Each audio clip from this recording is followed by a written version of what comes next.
Inscryption was a surprise hit last year, becoming a quick favorite among critics and fans with a shockingly huge wave of players upon its release. As with all new game releases, speedrunners tend to quickly crack down and discover how to beat the game as quickly as possible. While not every game will see cult booms in speedrunning popularity, Inscryption has one of the odder stories with its release. I am McDices, and this video is going to highlight how and why Inscryption speedrunning was able to grow surprisingly active months after its initial release, despite being seemingly dead on arrival. Inscryption is one of the only horror card games in existence and is made by creator Daniel Mullins.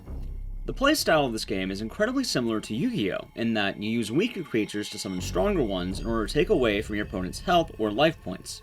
Additionally, Inscryption, following games like Pony Island and The Hex, is incredibly meta. Now, I don't plan on spoiling every detail on Inscryption, so I highly recommend playing it yourself if you'd like to experience something unique in one of my personal favorite games of 2021.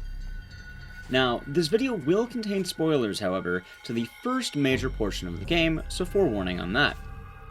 The meta elements of this game would lead players who weren't expecting them to either be pleasantly surprised or left to drop the game after the game's earlier sections.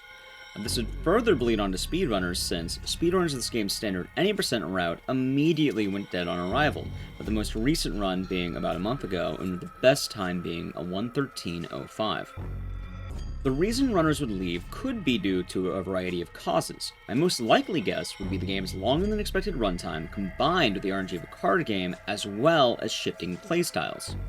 Most games that see this type of runner fall off normally fall dormant with runs occurring every now and again at best. However, Inscryption speedrunners would manage to revive the game in an odd way. Categories in speedrunning are nothing new and are used in virtually every speedrun out there. Normally, people enjoy certain parts of a game, but don't quite want to do everything, since some game sections can be daunting or even infuriating for runners to deal with. A great example of this is in Animal Crossing.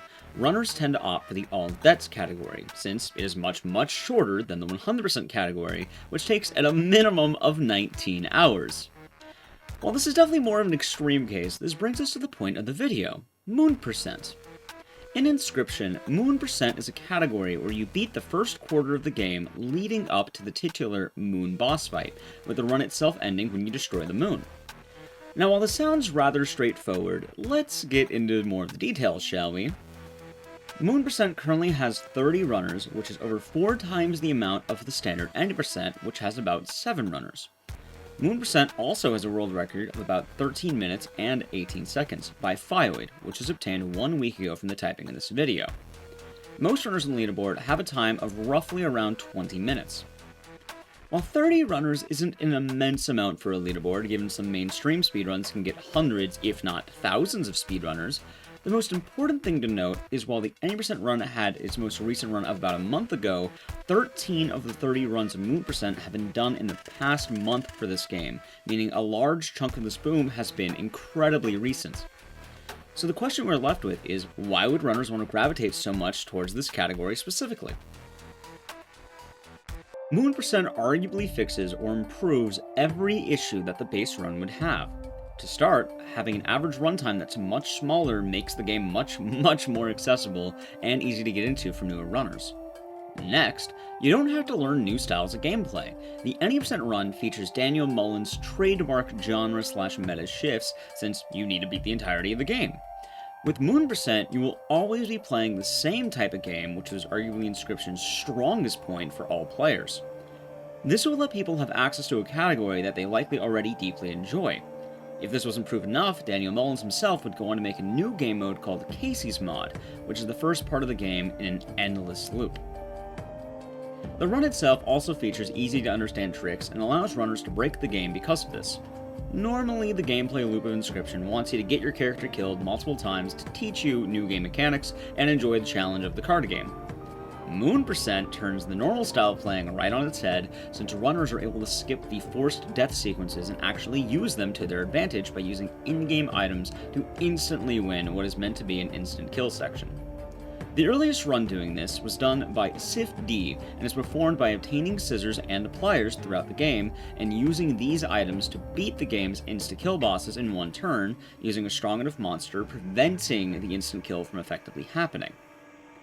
Normally, the insta-kill would require you to regain the story progress, which can take 3+ minutes per death, and the game wants you to instantly die at a minimum of twice, meaning doing this strategy already saves you about 6 minutes, which can feel incredibly rewarding for speedrunners. A trick like this is the stuff of game legends, since early players didn't even think it was possible to beat these insta-kill sections. It welcomes a whole new style of play, which is much more frantic than the casual experience and feels great when you're actually able to pull it off. Speaking of new playstyles as well, there is a change in how you would have to play this game as a mindset.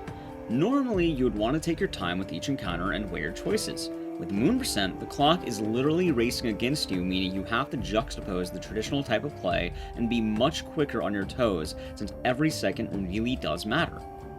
Further adding to breaking of the game, ideally you want to acquire a poison card as early as possible, since this will allow you to one-shot the final boss, making the fight entirely trivial if you get the right cards.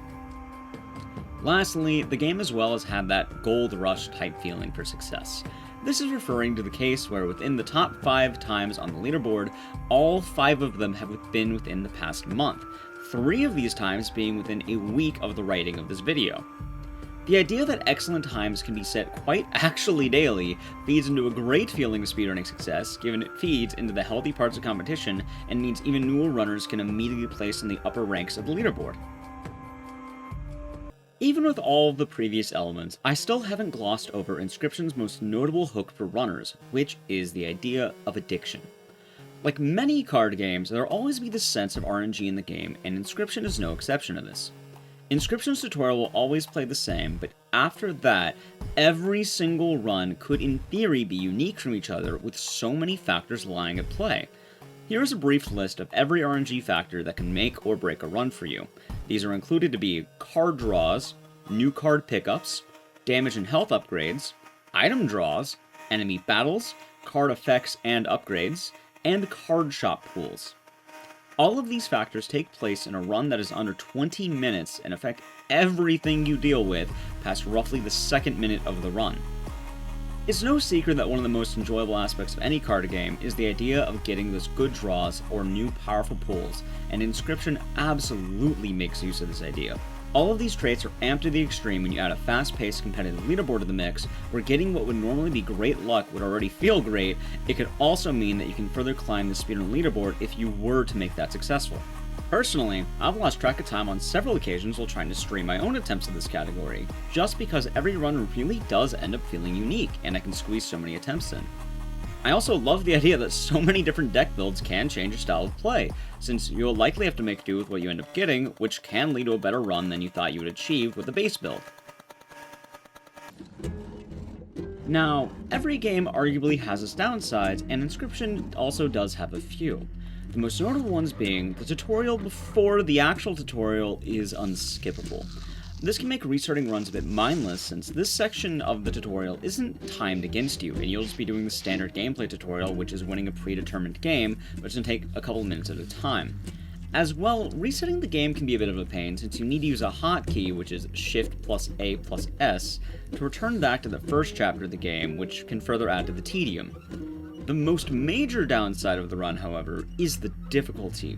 Many players would already struggle to beat the game casually, and doing it in one go can be quite daunting, especially since a single loss on any of the game's bosses would normally lead to straight up killing the run.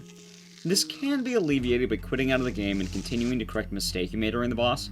However, the RNG table would actually remain the same as the first fight, meaning if you were going to be losing anyway on your starting hand, nothing would actually change and you would have to start from the beginning anyway. Some players may argue, however, that a skill floor as high as Inscryption's makes for a more fun speedrun, so depending on your point of view, this might not even be a drawback. The fervor of Inscryption that initially overtook casual players has seen a massive reignition in the speedrunning community to what may lead to an even greater degree as this game continues to see growth in its community. If you've been on the fence of learning a new speedrun, or this video interests you at all, I highly recommend giving the game and Moon Percent a shot. The gameplay loop is incredibly addicting, and its short pace makes it fun and easy for runners to break on into. As well, I'd like to thank ShadowthePast for providing info on the Inscryption category, since it helped fill in some of the blanks on the run. You can find their links and the CIFDs in the description below. If you enjoyed the video, consider subscribing to the channel. I personally do a bunch of horror speedrunning content on my own, and make video essays about different spooky speed games as well. I hope you're all having a wonderful day, and thank you for watching.